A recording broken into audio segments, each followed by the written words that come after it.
यहां पर विदेश नीति को लेकर के भी काफी बातें कही गई हैं।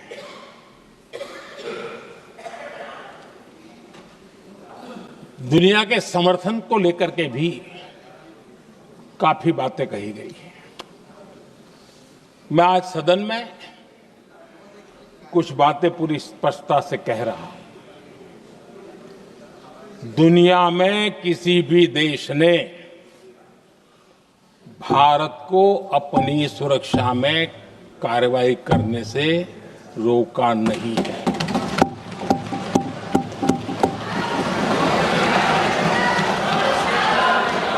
संयुक्त राष्ट्र 193 कंट्रीज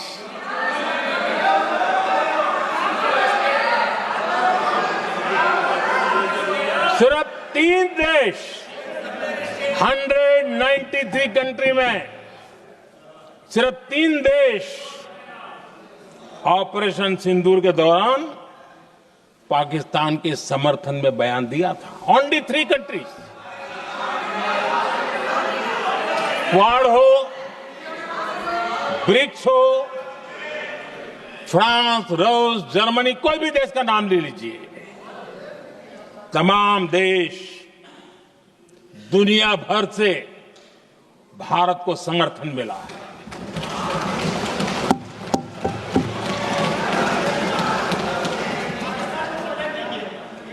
आदरणीय अध्यक्ष जी, दुनिया का समर्थन तो मिला, दुनिया के देशों का समर्थन मिला, माननीय, लेकिन ये दुर्भाग्य है कि मेरे देश के वीरों के पराक्रम को कांग्रेस का समर्थन नहीं।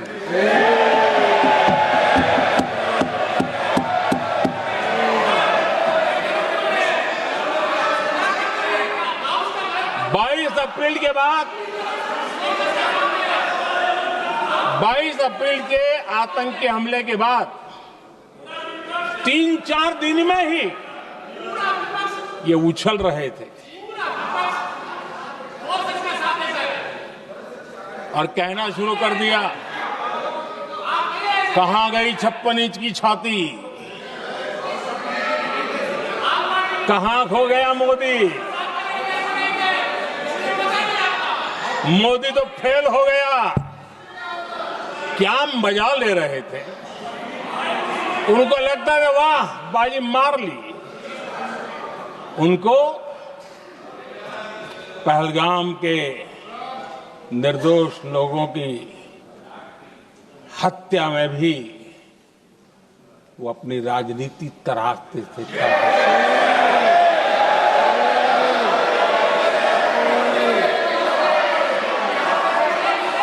अपनी स्वार्थी राजनीति के लिए मुझ पर निशाना साध रहे थे, लेकिन उनकी ये बयानबाजी, इनका छिछोरापन देश के सुरक्षा बलों का मनोबल गिरा रहा था।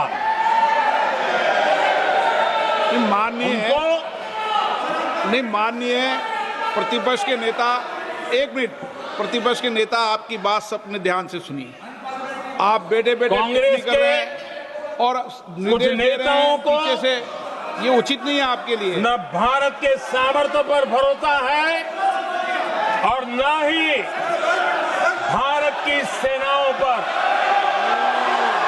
इसलिए वो लगातार ऑपरेशन सिंदूर पर सवाल उठा रहे हैं।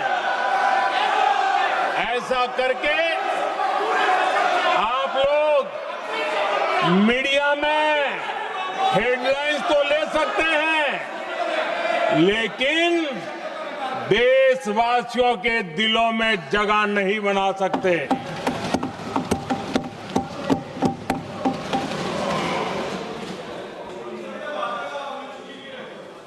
आदरणीय सभापति जी, आदरणीय अध्यक्ष जी, 10 मई को भारत ने ऑपरेशन सिंदूर के तहत हो रहे एक्शन को रोकने की घोषणा की। इसको लेकर यहां भांति भांति की बातें कही गई। ये वही प्रोपेगेंडा है जो सीमा पार से फैलाया गया है। कुछ लोग सेना द्वारा दिए गए तथ्यों की जगह पाकिस्तान के झूठ प्रचार को आगे बढ़ाने में जुटे हुए हैं।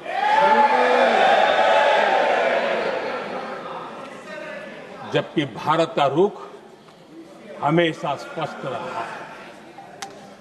आदरणीय अध्यक्ष जी, कुछ चीजें मैं जरा स्मरण भी कराना चाहता हूं। जब सर्जिकल स्ट्राइक हुआ उस समय हमने लक्ष्य तय किया था हमारे जवानों को तैयार करके कि हम उनके इलाके में जाकर के आतंकियों के जो लॉन्चिंग पैड है उनको नष्ट करेंगे। और सर्जिकल स्ट्राइक एक रात के उस ऑपरेशन में हमारे लोग सूर्योदय होते होते काम पूरा करके वापस आए। लक्ष्य निर्धारित था कि ये करना है। जब बालाकोट एयर स्ट्राइक किया तो हमारा लक्ष्य तय था कि आतंकियों के जो ट्रेनिंग सेंटर्स है इस बार हम उसको तबाह करेंगे, और हमने वो भी करके दिखाया। ऑपरेशन सिंदूर के समय हमारा लक्ष्य तय था, और हमारा लक्ष्य था कि आतंक के जो एपी सेंटर है और पहलगाम के आतंकियों को जहां से पुरजोश योजना बनी, ट्रेनिंग मिली, व्यवस्था मिली, उस पर हमला करेंगे। हमने उनके नाभि पर हमला कर दिया।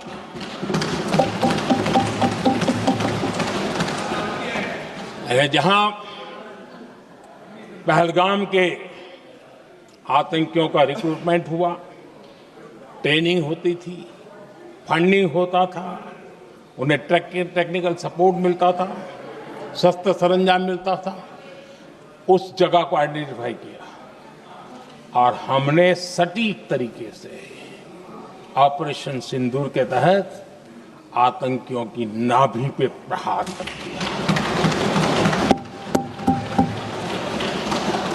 और आदरणीय अध्यक्ष जी, इस बार भी हमारी सेना ने 100% लक्ष्यों को हासिल करके देश के सामर्थ्य का परिचय दिया।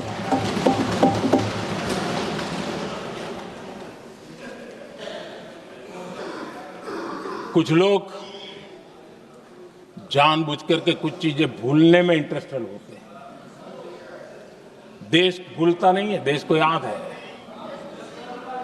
6 रात और 7 मई सुबह ऑपरेशन हुआ था, और 7 मई को सुबह भारत ने प्रेस कॉन्फ्रेंस हमारी सेना ने की, और इस प्रेस कॉन्फ्रेंस में भारत ने स्पष्ट कर दिया था,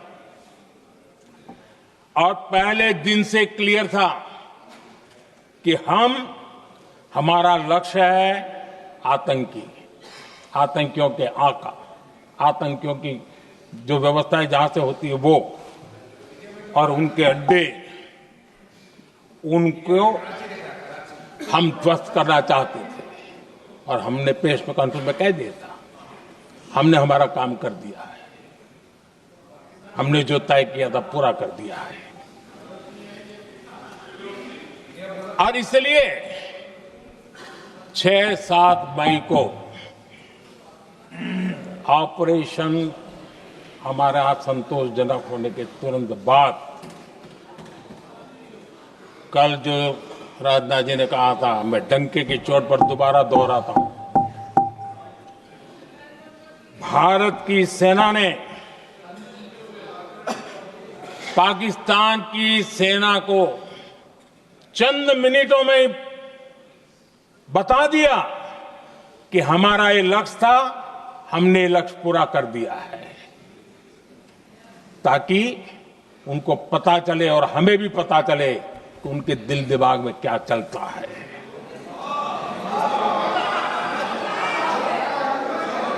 हमने अपना लक्ष्य 100% हासिल कर लिया था और पाकिस्तान में समझदारी होती तो आतंकियों के साथ खुलेआम खड़े रहने की गलती न करता। उसने निर्लज्ज होकर के आतंकवादियों के साथ खड़े रहने का फैसला किया। हम पूरी तरह तैयार थे, हम भी मौके की तलाश में थे, लेकिन हमने दुनिया को बताया था कि हमारा लक्ष्य आतंकवाद है, आतंकवादी आका है, आतंकवादी ठिकाने हैं। वो हमने पूरा कर दिया। लेकिन जब पाकिस्तान ने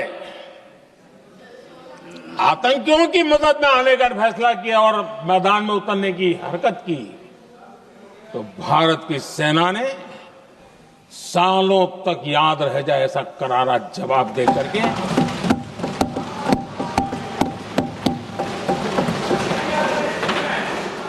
9 मई की मध्य रात्रि और 10 मई की एक प्रकार से सुबह हमारी मिसाइलें उन्होंने पाकिस्तान के हर कोने में प्रचंड प्रहार किया, जिसकी पाकिस्तान ने कभी कल्पना नहीं की थी और पाकिस्तान को घुटनों पर आने के लिए मजबूर कर दिया।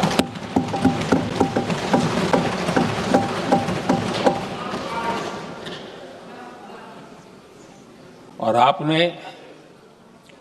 टीवी में भी देखा है, वहां से क्या बयान आते थे। पाकिस्तान के लोग, अरे मैं तो स्विमिंग पूल में नहा रहा था, कोई कह रहा था मैं तो दफ्तर जाने की तैयारी कर रहा था। हम कुछ सोचे पहले तो भारत ने तो हमला कर दिया। ये पाकिस्तान के लोगों के बयान है और देश ने देखे हैं। स्विमिंग पूल में नहा रहा था।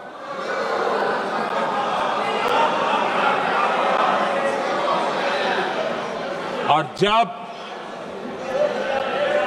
इतना कड़ा प्रहार हुआ, पाकिस्तान ने कभी सोचा तक नहीं था, तब जाकर के पाकिस्तान ने फोन करके डीजीएमओ के सामने फोन करके गुहार लगाई, बस करो, बहुत मारा, अब ज्यादा मार झेलने की ताकत नहीं है, प्लीज हमला रोक दो। ये पाकिस्तान के डीजीएमओ का फोन था। और भारत ने तो पहले दिन ही कह दिया था, 7 तारीख सुबह की प्रेस देख लीजिए, कि हमने हमारा लक्ष्य पूरा कर दिया है, अगर आप कुछ करोगे तो महंगा पड़ेगा। और आप फिर ऐसे कैसे चलता है? प्लीज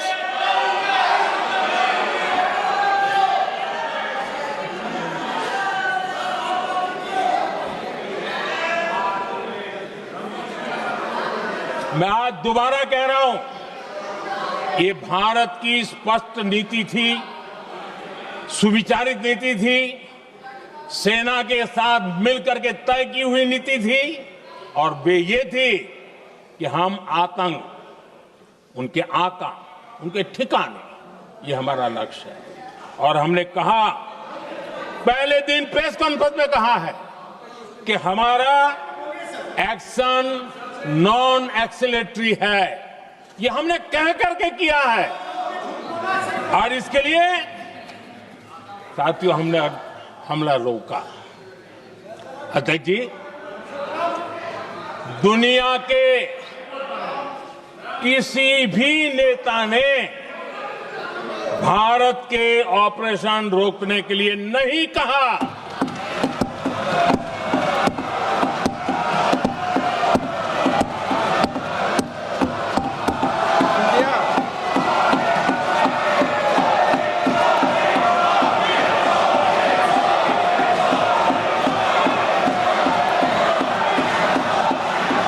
उसी दौरान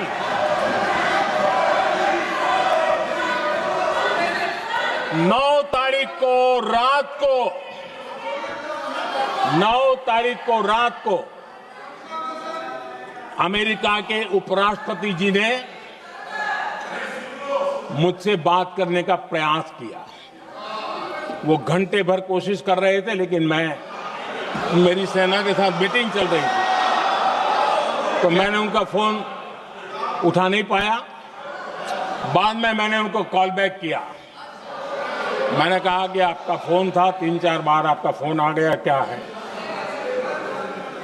तो अमेरिका के उपराष्ट्रपति जी ने मुझे फोन पे बताया कि पाकिस्तान बहुत बड़ा हमला करने वाला है।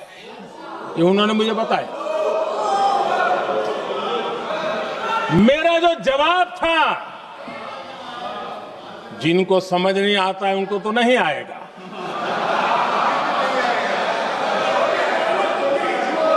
मेरा जवाब था, अगर पाकिस्तान का ये इरादा है तो उसे बहुत महंगा पड़ेगा। ये मैंने अमेरिका के उपराष्ट्रपति को कहा।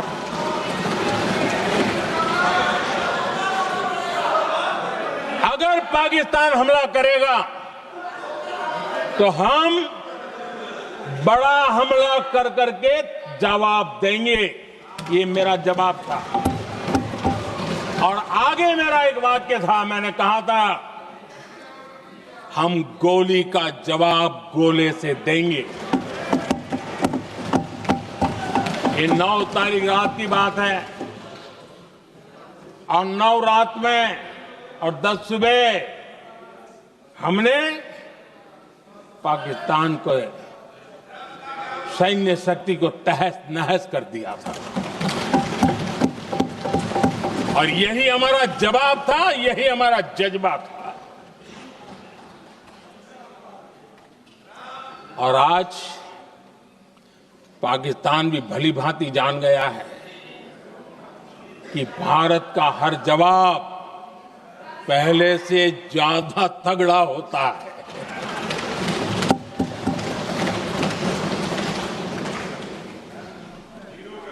उसे यह भी पता है कि अगर भविष्य में नौबत आई तो भारत आगे कुछ भी कर सकता है।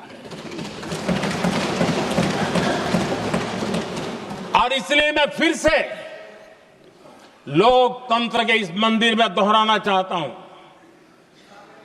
ऑपरेशन सिंदूर जारी है।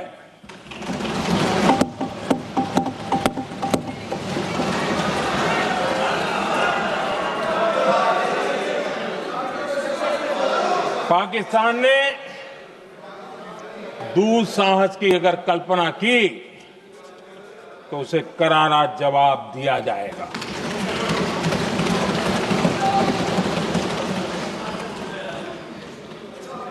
आदरणीय अध्यक्ष जी, आज का भारत आत्मविश्वास उससे भरा हुआ है। आज का भारत आत्मनिर्भरता के मंत्र को लेकर के पूरी शक्ति के साथ तेज गति से आगे बढ़ रहा है। देश देख रहा है भारत आत्मनिर्भर बनता जा रहा है। लेकिन देश ये भी देख रहा है कि एक तरफ तो भारत आत्मनिर्भरता की ओर तेज गति से आगे बढ़ रहा है, लेकिन कांग्रेस मुद्दों के लिए पाकिस्तान पर निर्भर होती जा रही है।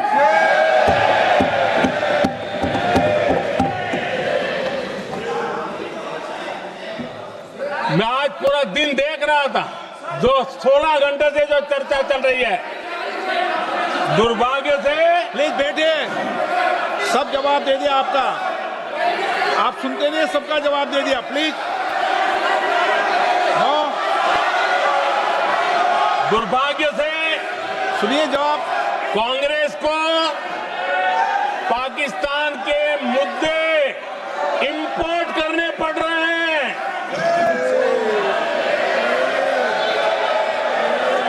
आदरणीय अध्यक्ष जी, आज के वॉरफेयर में इंफॉर्मेशन और नैरेटिव्स की प्लीज बैठिए।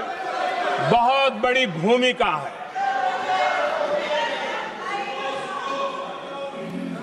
नैरेटिव घड़ करके, एआई का भी भरपूर उपयोग करके सेनाओं के मनोबल को कमजोर करने के खेल भी खेले जाते हैं। जनता के अंदर अविश्वास पैदा करने के भी भरपूर प्रयास होते हैं। दुर्भाग्य से कांग्रेस और उसके सहयोगी पाकिस्तान के ऐसे ही प्रपंच के प्रवक्ता बन चुके हैं।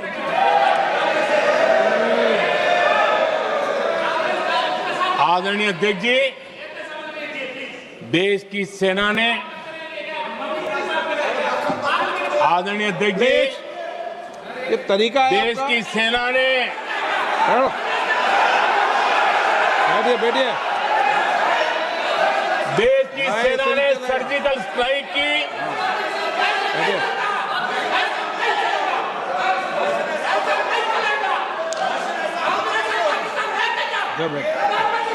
बैठिए बैठिए बैठिए। आदरणीय अध्यक्ष जी, देश की सेना ने सफलतापूर्वक सर्जिकल स्ट्राइक की तो तुरंत कांग्रेस वालों ने सेना से सबूत मांगे थे, लेकिन जब उन्होंने देश का मूड देखा, देश का मिजाज देखा, तो सुर उनके बदलने लगे और बदल करके क्या कहने लगे? कांग्रेस के लोगों ने कहा, ये सर्जिकल स्ट्राइक क्या बड़ी बात है, ये तो हमने भी की थी। एक ने कहा 3 सर्जिकल स्ट्राइक की थी, दूसरे ने कहा 6 सर्जिकल स्ट्राइक की थी, तीसरे ने कहा 15 सर्जिकल स्ट्राइक की थी। जितना बड़ा नेता उतना बड़ा आंकड़ा चल रहा था।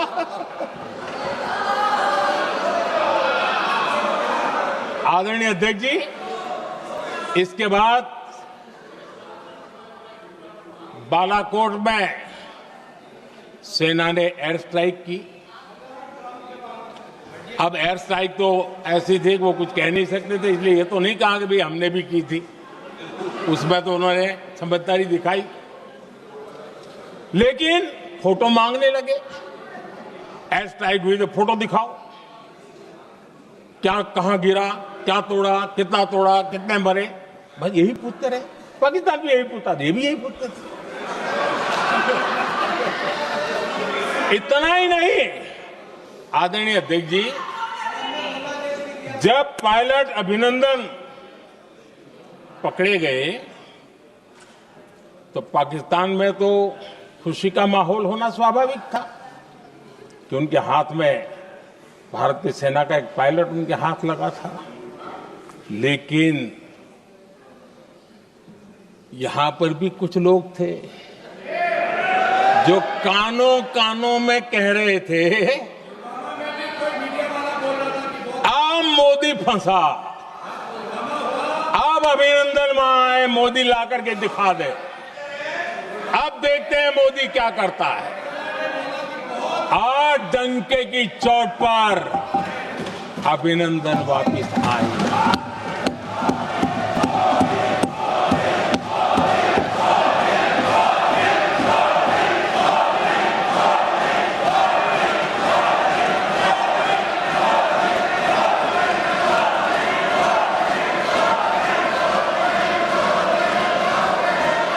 अभिनंदन को ले आए तो इनकी बोलती बंद हो गई।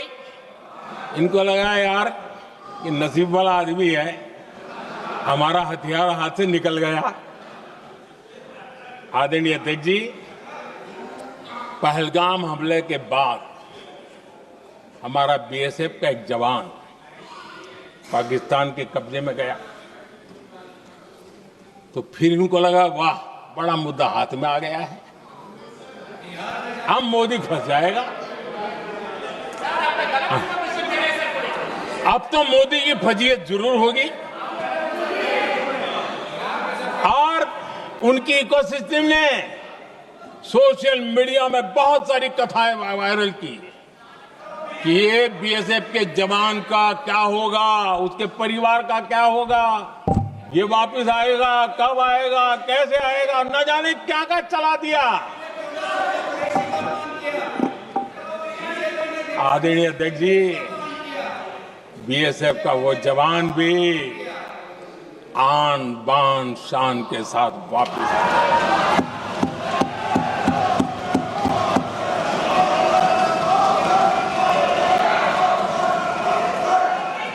आतंकवादी रो रहे हैं, आतंकवादियों के आका रो रहे हैं और उनको रोते देखकर यहां भी कुछ लोग रो रहे हैं।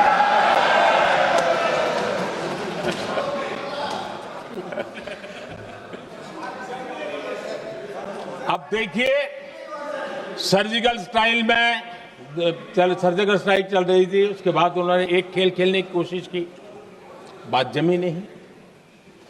एयर स्ट्राइक हुई तो दूसरा खेल खेलने की कोशिश की, वो भी जमी नहीं। जब ये ऑपरेशन सिंदूर हुआ तो उन्होंने नया पैंतरा शुरू किया। और क्या शुरू किया? रोक क्यों दिया? पहले तो मानने को तैयार नहीं थे कि मुक्त करते, अब कहते रोक क्यों दिया। वाह रे बयान बहादुरों,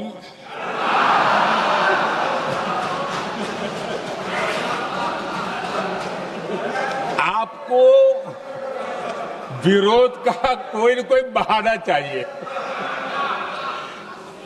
और इसलिए सिर्फ मैं नहीं, पूरा देश आप पर हंस रहा है।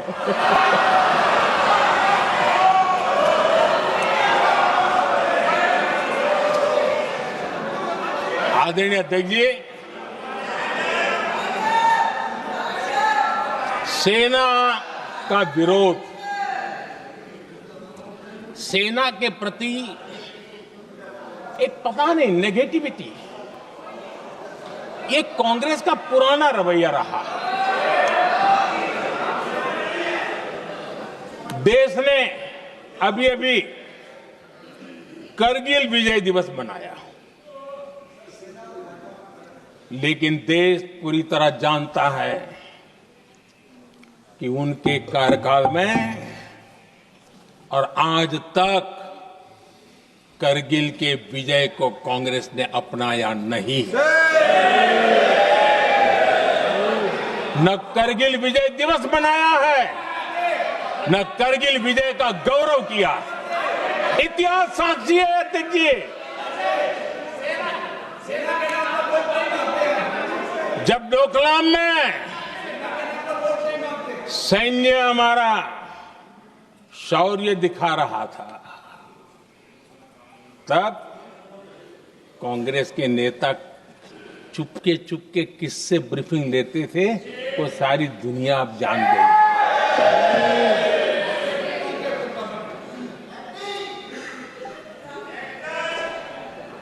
आप निकाल दीजिए पाकिस्तान के सारे बयान और यहां हमारा विरोध करने वाले लोगों के बयान, फुल स्टॉप कॉमा के साथ एक है। क्या कहेंगे इसको? और बुरा लगता है सच बोलते हैं तो। पाकिस्तान के साथ सुर में सुर मिला दिया जाता है। आदरणीय अध्यक्ष जी, देश हैरान है। कांग्रेस ने पाकिस्तान को क्लीन चिट दे दी है।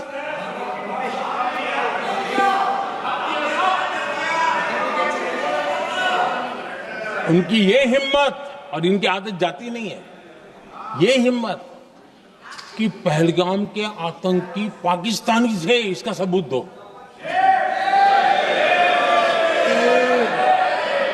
क्या कह रहे हो तुम लोग? ये कौन सा तरीका है? और यही मांग पाकिस्तान कर रहा है जो कांग्रेस कर रही है। और आदरणीय अध्यक्ष जी, आज जब सबूतों की कोई कमी नहीं है, सब कुछ आंखों के सामने दिखता है, तब ये हालत है। अगर ये सबूत ना होते तो क्या करते ये लोग, आप बताइए। आदरणीय अध्यक्ष जी,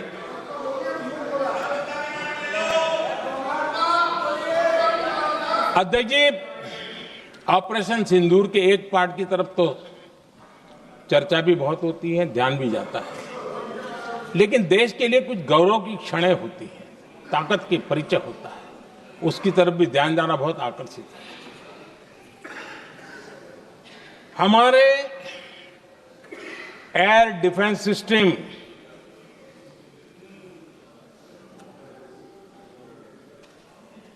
दुनिया में इसकी चर्चा है। हमारे एयर डिफेंस सिस्टम ने पाकिस्तान की मिसाइल और ड्रोन्स उसको तिनके की तरफ बिखेर दिया था।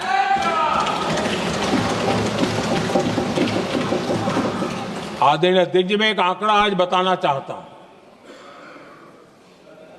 पूरा देश गर्व से भर जाएगा। कुछ लोगों का क्या होगा मैं नहीं जानता, पूरा देश गर्व से भर जाएगा। 9 मई को पाकिस्तान ने करीब 1000 मिसाइलों और आर्म ड्रोन्स के भारत पर बहुत बड़ा हमला करने की कोशिश की। 1000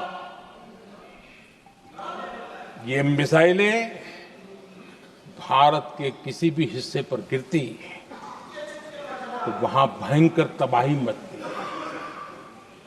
लेकिन 1000 मिसाइल्स और ड्रोन्स को भारत ने आसमान में ही चूर चूर कर दिया।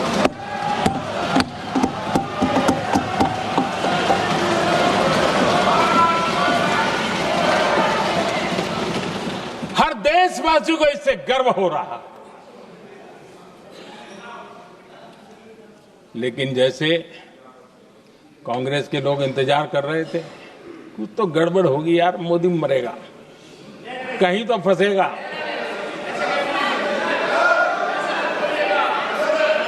पाकिस्तान ने आदमपुर एयरबेस पर हमले का झूठ फैलाया, उस झूठ को बेचने की भरपूर कोशिश की, पूरी ताकत दी लगा दी। मैं अगले ही दिन आदमपुर पहुंचा और खुद जाकर के उनके झूठ को मैंने बेनकाब कर दिया। तब जाकर के उनको अकल ठिकाने लगी कि अब ये झूठ चलने वाला नहीं है। आदरणीय अध्यक्ष जी,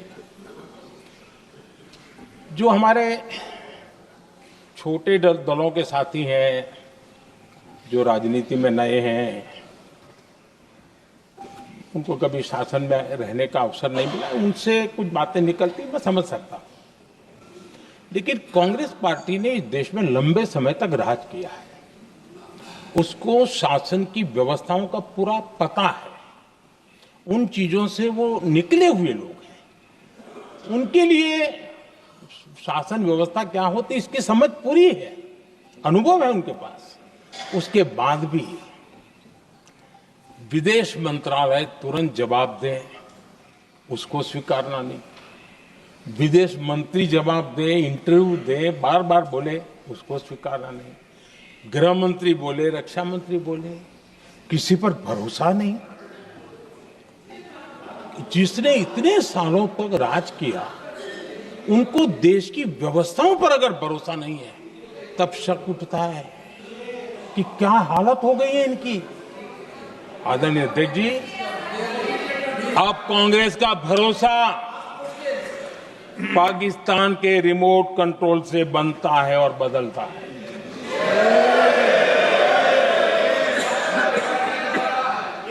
आदरणीय अध्यक्ष जी, एक बिल्कुल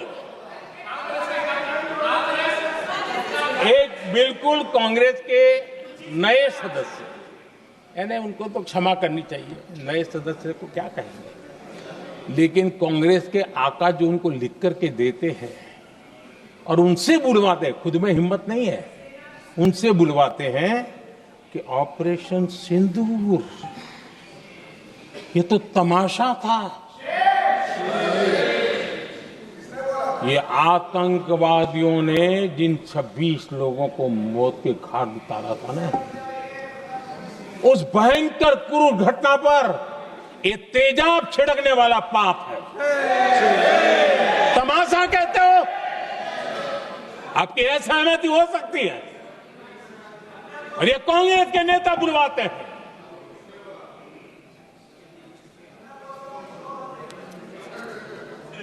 आदरणीय अध्यक्ष जी, पहलगाम के हमलावरों को कल हमारे सुरक्षा बलों ने ऑपरेशन महादेव करके अपने अंजाम तक पहुंचाया।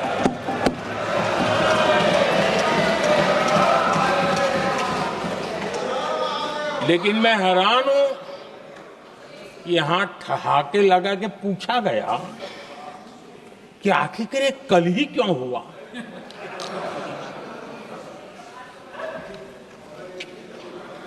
अब ये क्या हो गया है, मुझे समझ नहीं आ रहा है।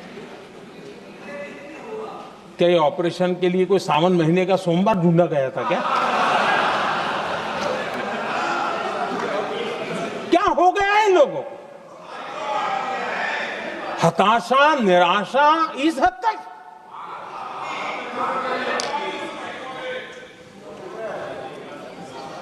और देखिए मजा, पिछले कई सप्ताह से हाँ ऑपरेशन सिंदूर हो गया तो ठीक है, पहलगाम के आतंकियों का क्या हुआ, पहलगाम के आतंकियों का अब हुआ तो कल क्यों हुआ?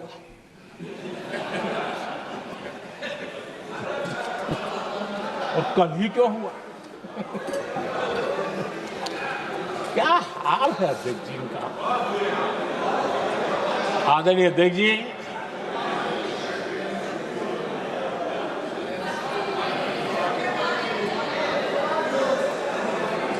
आदरणीय अध्यक्ष जी, शास्त्रों में कहा गया है, हमारे शास्त्रों में कहा गया है, शस्त्रेण रक्षिते राष्ट्रे, शस्त्रेण रक्षिते राष्ट्रे शास्त्र चर्चा प्रवर्तते। अर्थात जब राष्ट्र शस्त्र से सुरक्षित होते हैं, तभी वहां शास्त्र की, ज्ञान की चर्चाएं जन्म ले पाती है। जब सीमा पर सेनाएं मजबूत होती है, तभी लोकतंत्र प्रखर होता है। आदरणीय अध्यक्ष जी, ऑपरेशन सिंदूर बीते दशक में भारत की सेना के सशक्तिकरण का एक साक्षात प्रमाण है। ऐसे ही नहीं हुआ है। कांग्रेस के शासन के दौरान सेनाओं को आत्मनिर्भर बनाने के संबंध में सोचा तक नहीं जाता था। आज भी आत्मनिर्भर शब्द की मजाक उड़ाई जाती है। वैसे वो महात्मा गांधी से आया हुआ है, लेकिन आज भी मजाक उड़ाई जाती है। हर रक्षा सौदे में कांग्रेस अपने मौके खोजती रहती थी।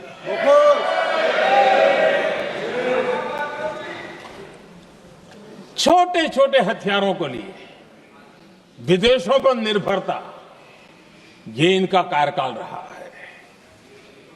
Bullet proof jacket, night vision camera तक नहीं होते थे, और लंबा लिस्ट है। जीप से शुरू होता है, बफो, हेलीकॉप्टर, हर चीज के साथ घोटाला जुड़ा हुआ है। आदरणीय अध्यक्ष जी, हमारी सेनाओं को आधुनिक हथियारों के लिए दशकों तक इंतजार करना पड़ा। आजादी के पहले, और इतिहास गवाह, एक जमाना था जब डिफेंस मैन्युफैक्चरिंग में भारत का आवाज सुनाई देती थी। जिस समय तलवारों से लड़ा जाता था ना, तब भी तलवारें भारत की श्रेष्ठ मानी जाती थी। हम डिफेंस के इक्विपमेंट में आगे थे, लेकिन आजादी के बाद जो एक मजबूत डिफेंस इक्विपमेंट मैन्युफैक्चरिंग का हमारा दायरा था, जो हमारा पूरा इकोसिस्टम था, उसको सोच समझ करके तबाह कर दिया गया, उसको दुर्बल किया गया।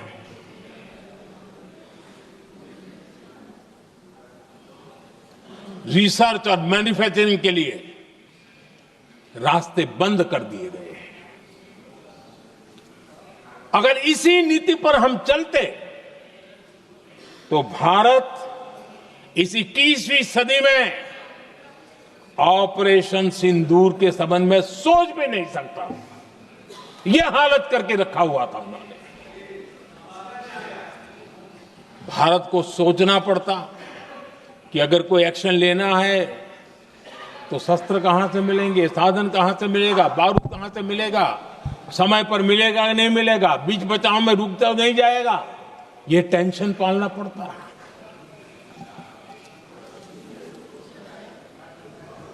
आदरणीय अध्यक्ष जी, बीते एक दशक में मेक इन इंडिया हथियार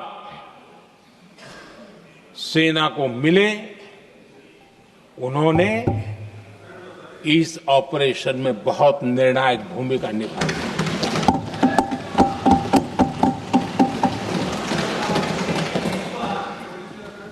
आदरणीय अध्यक्ष जी, एक दशक पहले भारत के लोगों ने संकल्प लिया, हमारा देश सशक्त, आत्मनिर्भर और आधुनिक राष्ट्र बने। रक्षा, सुरक्षा, हर क्षेत्र में बदलाव के लिए एक के बाद एक ठोस कदम उठाए गए, सीरीज ऑफ रिफॉर्म्स किए गए, और देश में सेना में जो रिफॉर्म्स हुए हैं, जो आजादी के बाद पहली बार हुए।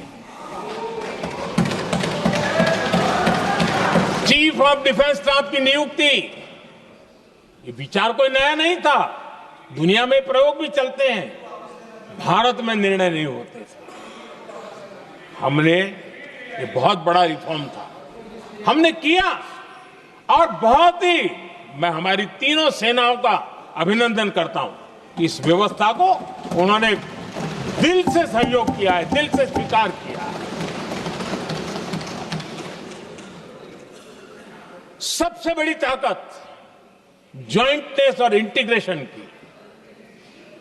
इस समय नेवी हो, एयरफोर्स हो, आर्मी हो, ये इंटीग्रेशन और ज्वाइंटनेस ने हमारी ताकत को अनेक गुना बढ़ा दिया, और उसका परिणाम भी हमें नजर में आया है, ये हमने करके देखा है। सरकार की जो डिफेंस प्रोडक्शन की कंपनियां थी उसमें हमने रिफॉर्म किए।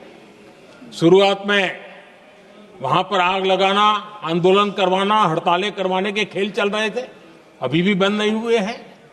लेकिन देश हित को सर्वोपरि मान करके उन डिफेंस इंडस्ट्री के हमारे जो लोग थे सरकारी व्यवस्था में, उन्होंने इसको मन से लिया, रिफॉर्म को स्वीकार किया और वो भी आज बहुत प्रोडक्टिव बन गए। इतना ही नहीं, हमने प्राइवेट सेक्टर के लिए भी डिफेंस के दरवाजे खोल दिए हैं और आज भारत का प्राइवेट सेक्टर आगे आ रहा है। आज स्टार्टअप्स डिफेंस के क्षेत्र में हमारे 27-30 साल के नौजवान, टियर 2, टियर 3 सिटी के नौजवान, कई कुछ जगह तो बेटियां स्टार्टअप का नेतृत्व कर रही है। डिफेंस के सेक्टर में सैकड़ों की तादाद में आज स्टार्टअप काम कर रहे हैं। ड्रोन्स, एक प्रकार से मैं कह सकता हूं, ड्रोन्स की जितनी भी एक्टिविटी हमारे देश में हो रही है, शायद एवरेज 30-35 की उम्र होगी जो लोग कर रहे हैं, सारे लोग, और सैकड़ों की तादाद में कर रहे हैं। और उसका ताकत, क्योंकि इनका भी योगदान था इसमें, जिन्होंने इस प्रकार के प्रोडक्शन किए हैं, और वो हमें ऑपरेशन सिंदूर में बहुत काम आए। मैं उन सबके प्रयासों को बहुत साधुवाद करता हूं और मैं उनको विश्वास दिलाता हूं, आगे बढ़िए, अब देश रुकने वाला नहीं है। आदरणीय अध्यक्ष जी, डिफेंस सेक्टर में मेक इन इंडिया ये नारा नहीं था। हमने इसके लिए बजट पॉलिसी में जो परिवर्तन करना था, जो नए इनिशिएटिव ले रहे थे, वो नए इनिशिएटिव लिए। और सबसे बड़ी बात, क्लियर कट विजन के साथ हमने देश में make in India defence sector के अंदर तेज गति से हम आगे बढ़ रहे हैं। आदरणीय अध्यक्ष जी, एक दशक में डिफेंस का बजट लगभग पहले से 3 गुना हुआ है।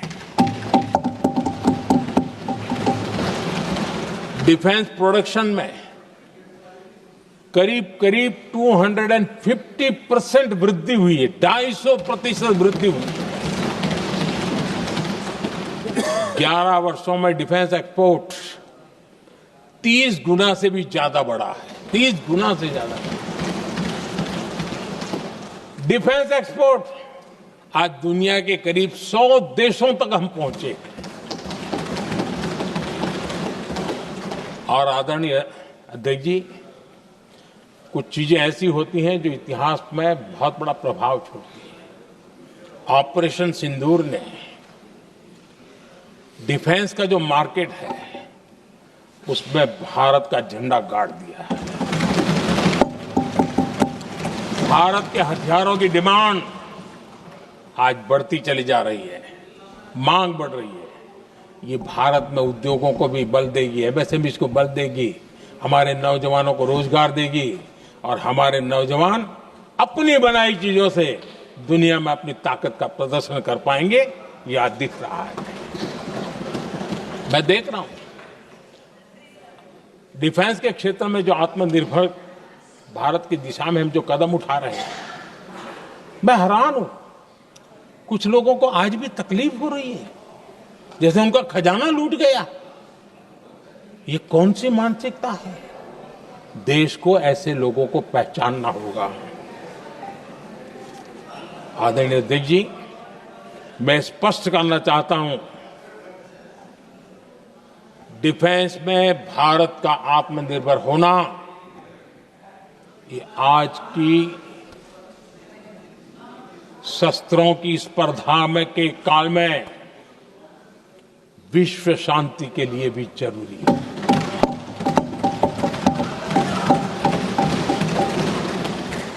मैं पहले भी कह चुका हूं, भारत युद्ध का नहीं, बुद्ध का देश है।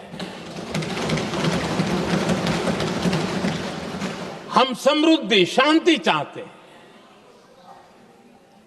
लेकिन हम ये कभी न भूले कि समृद्धि का और शांति का रास्ता शक्ति से ही गुजरता है।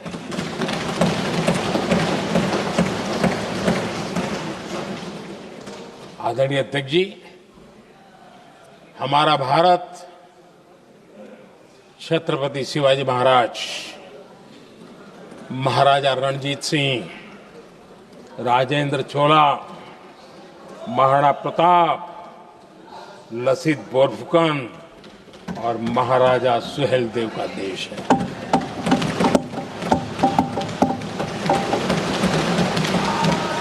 आदरणीय अध्यक्ष जी, हम विकास और शांति के लिए सामरिक सामर्थ्य पर भी फोकस करते हैं। आदरणीय अध्यक्ष जी, कांग्रेस के पास नेशनल सिक्योरिटी का विजन न पहले था और आज तो सवाल ही नहीं उठता है।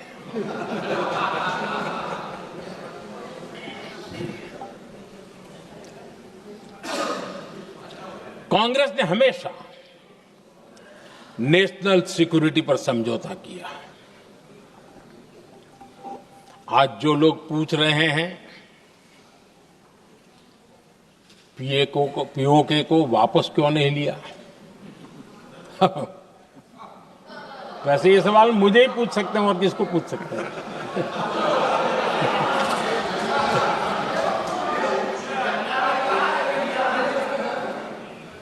लेकिन इसके पहले जवाब देना होगा पूछने वालों को। किसकी सरकार ने पीओके पर पाकिस्तान को कब्जा करने का अवसर दिया? जवाब साफ है, जवाब साफ है।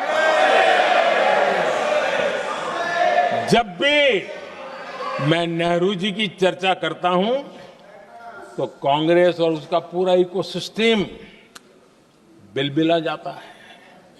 पता नहीं क्या है। आदरणीय अध्यक्ष जी, हम एक शेर सुना करते थे, मुझे ज्यादा इसका ज्ञान तो नहीं है लेकिन सुनते थे। लम्हों ने खता की और सदियों ने सजा पाई।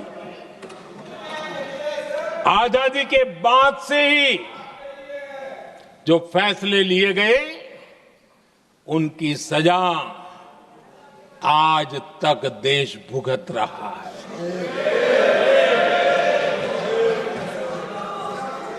यहां बार बार एक बात का जिक्र हुआ और मैं फिर से करना चाहूंगा। अक्साई चीन की उस पूरे क्षेत्र को बंजर जमीन करार दिया गया। ये कह करके तो बंजर है। देश की 38,000 वर्ग किलोमीटर जमीन हमें खोनी पड़ी।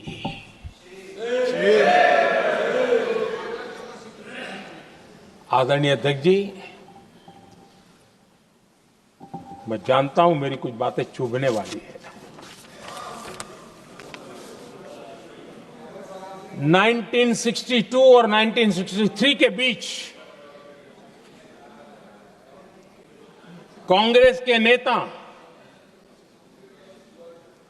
जम्मू कश्मीर के पूंछ, उरी, नीलम वैली और किशनगंगा को छोड़ देने का प्रस्ताव रख रहे थे। भारत की भूमि, आदरणीय अध्यक्ष जी, और वो भी लाइन ऑफ पीस के नाम पर किया जा रहा था। 1966 रण ऑफ कच्छ पर इन्हीं लोगों ने मध्यस्थता स्वीकार की। ये था उनका राष्ट्रीय सुरक्षा का विजन। एक बार फिर उन्होंने भारत का करीब 800 वर्ग किलोमीटर क्षेत्र पाकिस्तान को सौंप दिया, जिसमें छड़बेट भी शामिल है, कि कहीं उसको छड़ाबेट भी कहते हैं। 1965 की जंग में हाजीपीर पास को हमारी सेना ने वापस जीत लिया था, लेकिन कांग्रेस ने उसे फिर लौटा दिया। 1971 पाकिस्तान के 93,000 फौजी हमारे पास बंदी थे। पाकिस्तान का हजारों वर्ग किलोमीटर एरिया हमारी सेना ने कब्जा किया था। हम बहुत कुछ कर सकते थे, विजय की स्थिति में थे। उस दौरान अगर थोड़ी सा विजन होता, थोड़ी सी समझ होती, तो पीओके वापस लेने का निर्णय हो सकता। वो मौका था, वो मौका भी छोड़ दिया गया। अरे इतना ही नहीं, इतना सारा जब सामने टेबल पर था, अरे कम से कम करतारपुर साहब को तो ले सकते थे, वो ही नहीं कर पाया। 1974 श्रीलंका को कच्चथीवू द्वीप को गिफ्ट कर दिया गया। आज तक हमारे मछुआरे भाई बहनों को इससे परेशानी होती है, उनकी जान पर आफत आती है। क्या गुनाह था तमिलनाडु के मेरे फिशरमैन भाई बहनों का, कि आपने उनका हक छीन लिया और दूसरों को गिफ्ट कर दिया? कांग्रेस का दशकों से इरादा लेकर चल रही थी कि सियाचिन से सेना हटा दी जाए। आदरणीय अध्यक्ष जी, 2014 में देश ने इनको मौका नहीं दिया, वरना आज सियाचिन भी हमारे पास नहीं होता।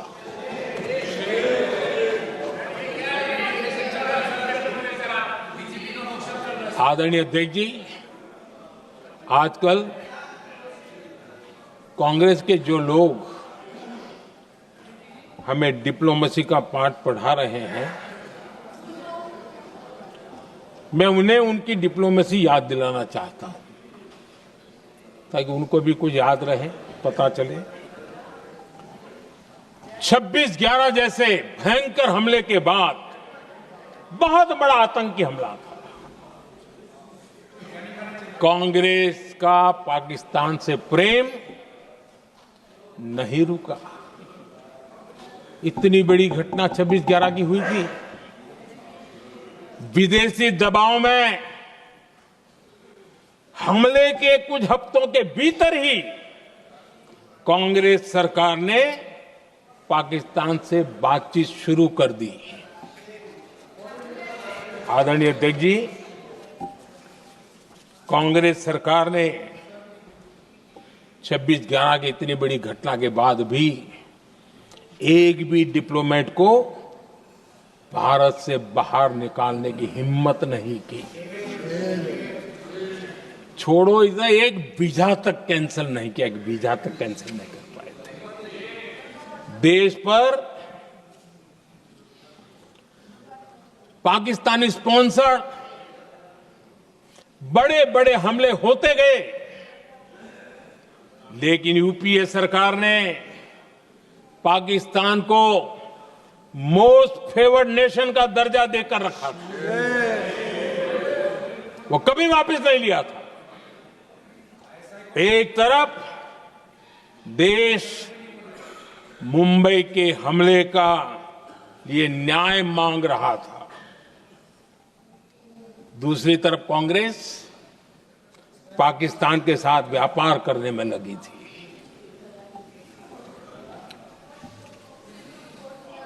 पाकिस्तान वहां से खून की होली खेलने वाले आतंकियों को भेजते रहे,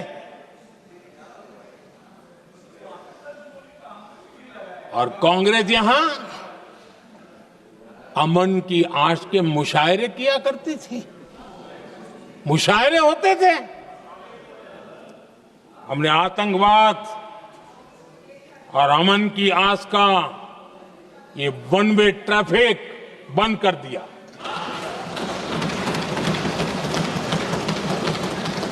हमने पाकिस्तान का MFN का दर्जा रद्द किया, वीजा बंद किया। हमने अटारी वाघा बॉर्डर को बंद कर दिया। आदरणीय अध्यक्ष जी,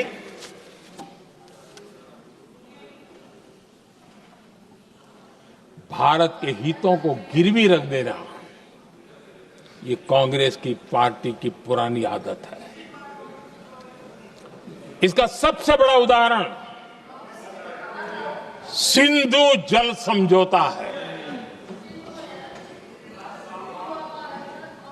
सिंधु जल समझौता किसने किया? नेहरू जी ने किया। और मामला किससे जुड़ा था? भारत से निकलने वाली नदियां, हमारे यहां से निकली हुई नदियां, उसका वो पानी था। और वो नदियां हजारों साल से भारत की सांस्कृतिक विरासत रही है, भारत की चैतन्य शक्ति रही है। भारत को सुजलाम सुफलाम बनाने में उन नदियों का बहुत बड़ा योगदान रहा है। सिंधु नदी जो सदियों से भारत की पहचान हुआ करती थी, उसी से भारत जाना जाता था। लेकिन नेहरू जी और कांग्रेस ने सिंधु और झेलम जैसी नदियों पर विवाद के लिए पंचायत किसको दी? वर्ल्ड बैंक को दी। वर्ल्ड बैंक फैसला करे क्या कर रहा है। नदी हमारी, पानी हमारा।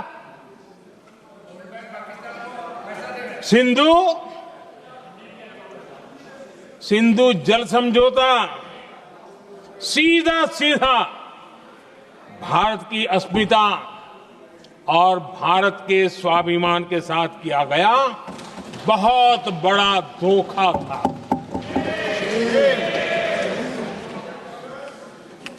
आदरणीय अध्यक्ष जी, आज के देश के युवा ये बात सुनते होंगे तो उनको भी आश्चर्य होगा कि ऐसे लोग थे हमारे देश का काम करते थे।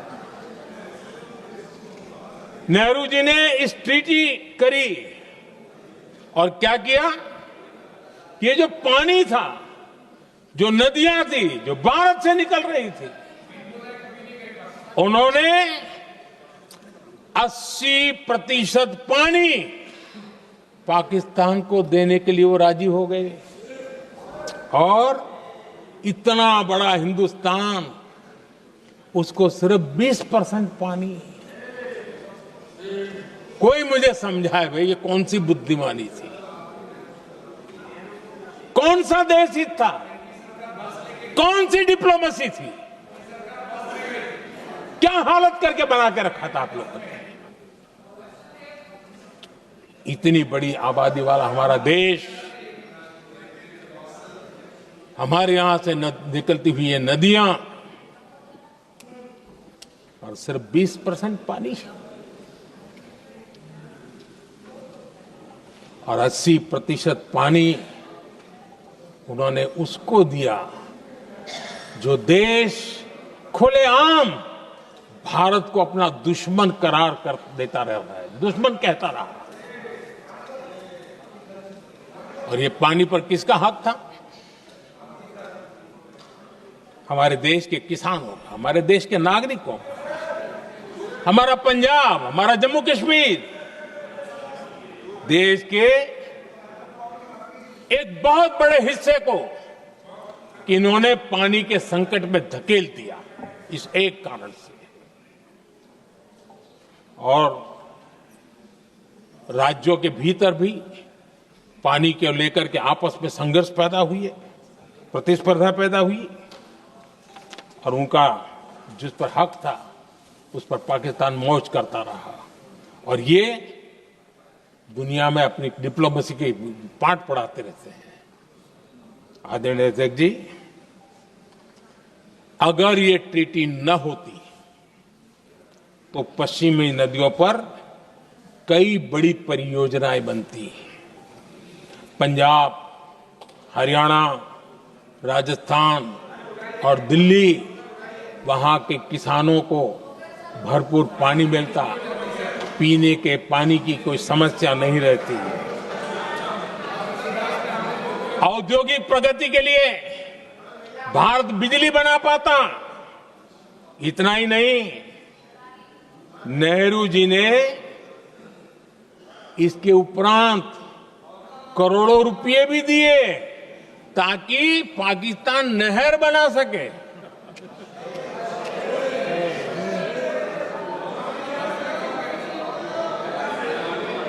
आदरणीय अध्यक्ष जी, इससे भी बड़ी बात, देश चौंक जाएगा।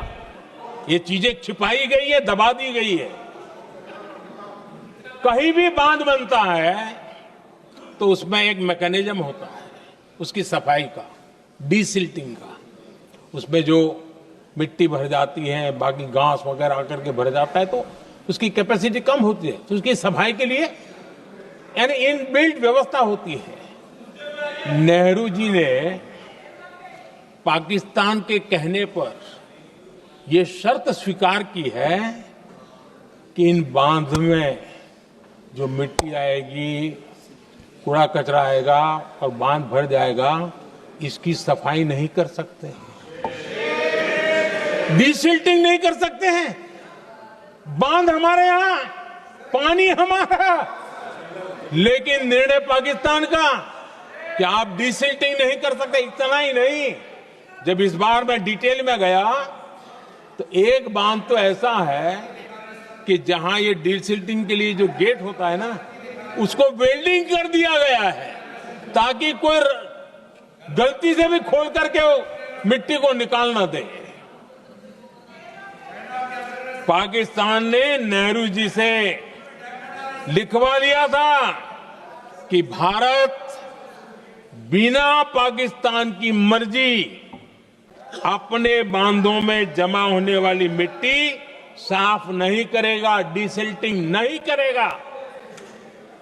ये समझौता देश के खिलाफ था और बाद में नेहरू जी को भी ये गलती माननी पड़ी। इस समझौते में निरंजन दास गुलाटी करके एक सज्जन उसमें जुड़े हुए थे। उन्होंने एक किताब लिखी है। उस किताब में उन्होंने लिखा है कि फरवरी 1961 में नेहरू ने उनसे कहा था, गुलाटी, मुझे उम्मीद थी कि यह समझौता अन्य समस्याओं के समाधान का रास्ता खोलेगा, लेकिन हम वहीं हैं जहां पहले थे। ये नेहरू जी ने कहा। नेहरू जी केवल तत्कालिक प्रभाव देख पा रहे थे, इसलिए उन्होंने कहा कि हम वहीं के वहीं हैं, लेकिन सच्चाई ये कि इस एग्रीमेंट के कारण देश बहुत पिछड़ गया, देश बहुत पीछे चल गया और देश का बहुत नुकसान हुआ। हमारे किसानों को नुकसान हुआ, हमारी खेती को नुकसान हुआ। और नेहरू जी उस डिप्लोमेसी को जानते थे जिसमें किसान का कोई वजूद ही नहीं था। यह हाल करके रखा था उन्होंने। आदरणीय अध्यक्ष जी, पाकिस्तान आगे दशकों तक भारत के साथ युद्ध और छद्म युद्ध, प्रॉक्सी वॉर करता ही रहा, लेकिन कांग्रेस की सरकारों ने बाद में भी सिंधु जल समझौते की तरफ देखा तक नहीं, नेहरू जी की गलती को सुधारा तक नहीं। आदरणीय अध्यक्ष जी, लेकिन अब भारत ने पुरानी गलती को सुधारा है, ठोस निर्णय लिया है। भारत ने नेहरू जी द्वारा किए गई बहुत बड़ी ब्लंडर सिंधु जल समझौते को देश हित में, किसानों के हित में एबेंस में रख दिया है। देश का अहित करने वाला ये समझौता अब इस रूप में आगे नहीं चल सकता। भारत ने तय कर दिया है, खून और पानी साथ साथ नहीं बह सकते।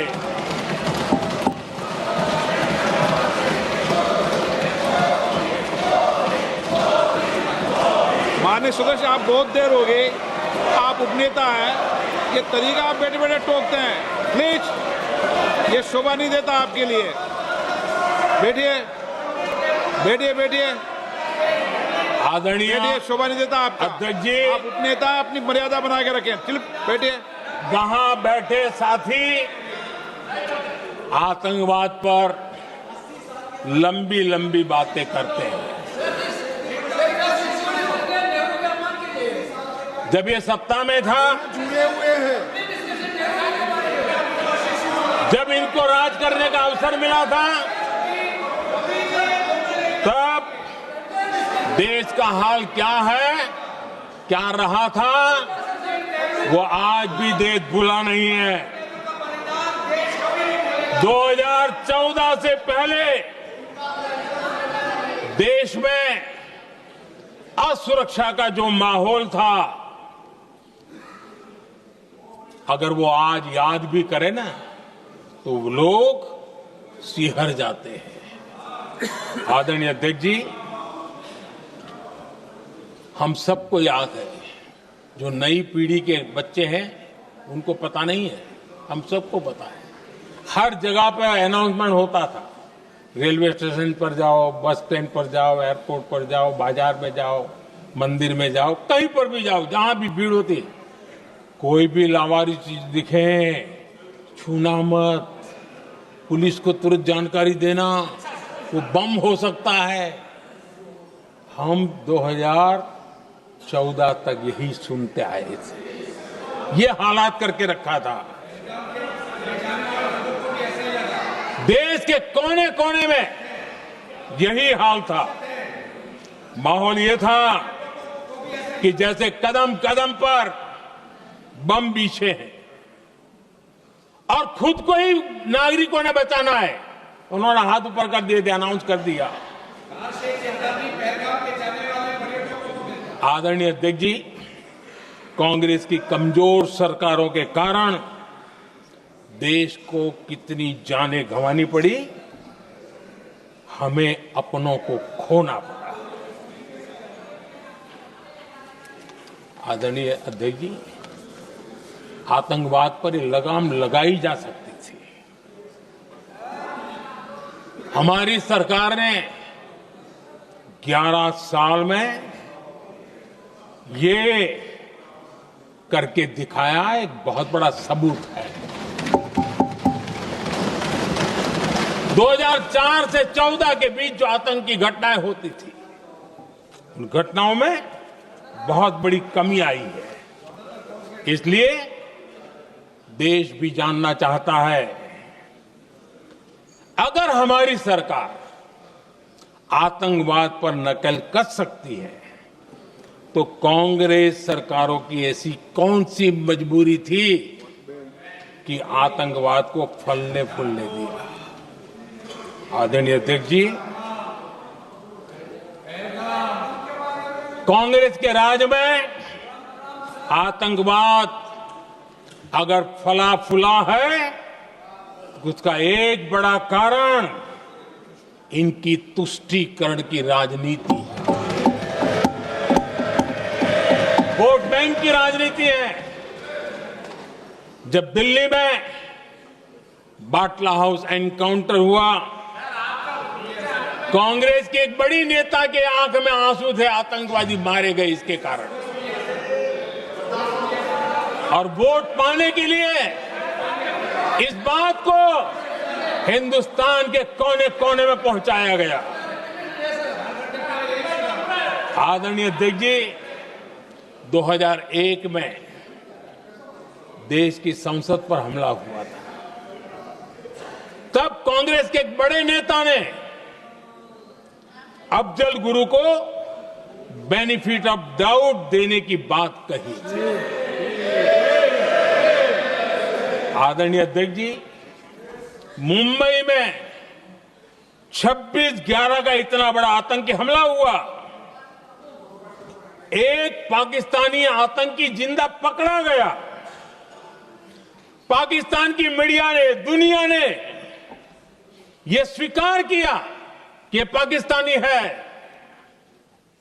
लेकिन यहां कांग्रेस पार्टी इतना बड़ा पाकिस्तान का पाप, इतना बड़ा पाकिस्तानी आतंकी हमला, और ये क्या खेल खेल रहे थे? वोट बैंक की राजनीति के लिए क्या कर रहे थे? कांग्रेस पार्टी इसको भगवा आतंक सिद्ध करने में जुटी हुई है।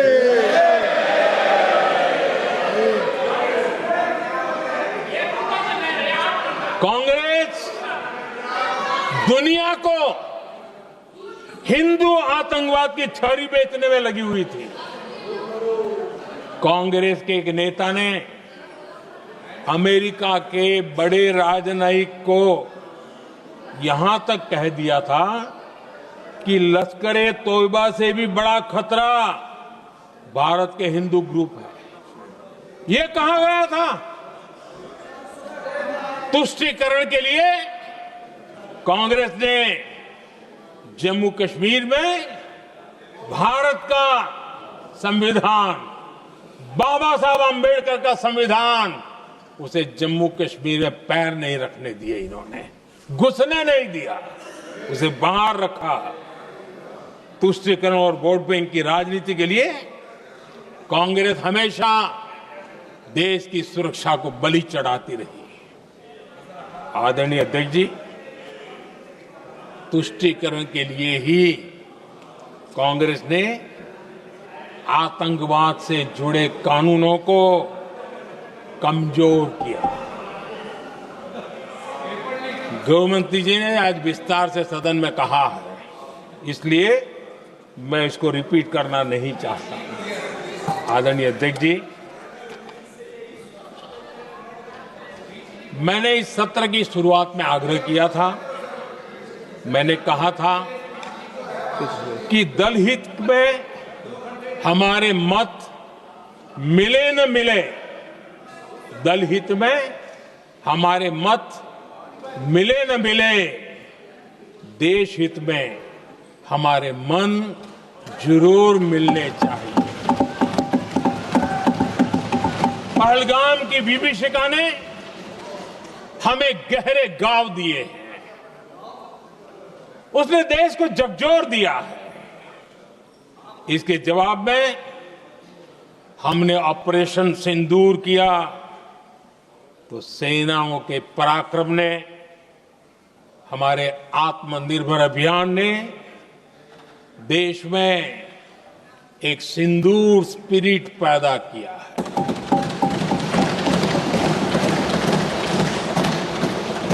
ये सिंदूर स्पिरिट हमने तब भी देखी जब दुनिया भर में हमारे प्रतिनिधि मंडल भारत की बात बताने गए। मैं उन सभी साथियों को बहुत बहुत बधाई देता हूं। आपने बहुत ही प्रभावी ढंग से भारत की बात डंके की चोट पर दुनिया के सामने रखी। लेकिन मुझे दुख इस बात का है, हैरानी भी है, जो खुद को कांग्रेस के बड़े नेता समझते हैं, उनके पेट में दर्द हो रहा है कि भारत का पक्ष दुनिया के सामने क्यों रखा गया। शायद कुछ नेताओं को सदन में बोलने पर भी पाबंदी लगा दी गई है। आदरणीय अध्यक्ष जी, इस मानसिकता से बाहर निकलने की जरूरत है। कुछ पंक्तियां मेरे मन में आती हैं, मैं अपने भाव व्यक्त करना चाहता हूं। आदरणीय अध्यक्ष जी,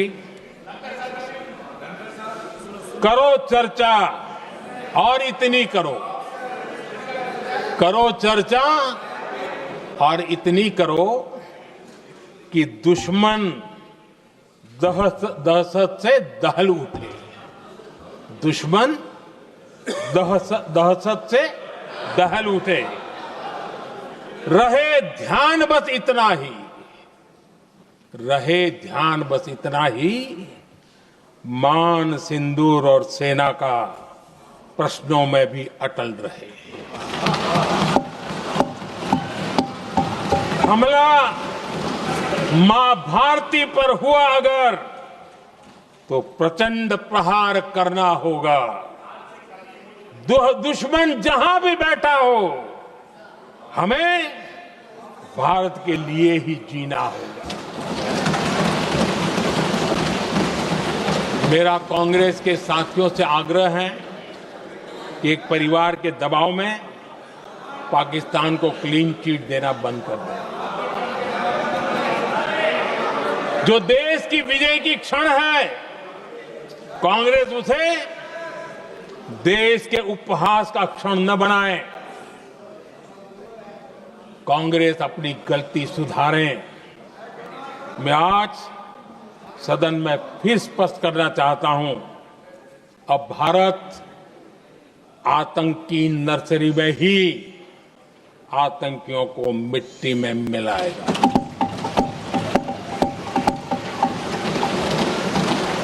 हम पाकिस्तान को भारत के भविष्य खेलने नहीं देंगे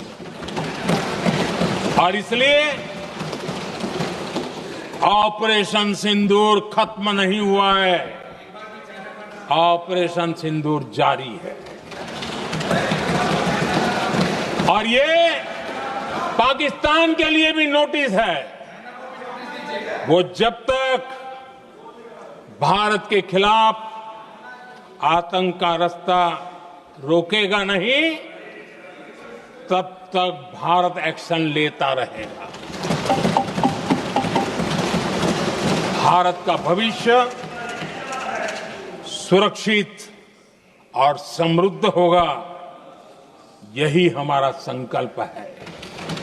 इसी भाव के साथ मैं फिर से सभी सदस्यों को सार्थक चर्चा के लिए धन्यवाद देता हूं।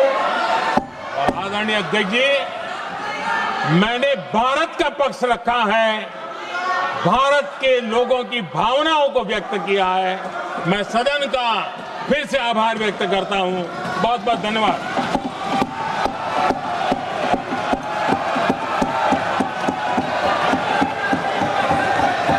सभा की कार्रवाई बुधवार दिनांक 30 जुलाई 2025 को प्राप्त 11 बजे तक के लिए स्थगित की जाती है।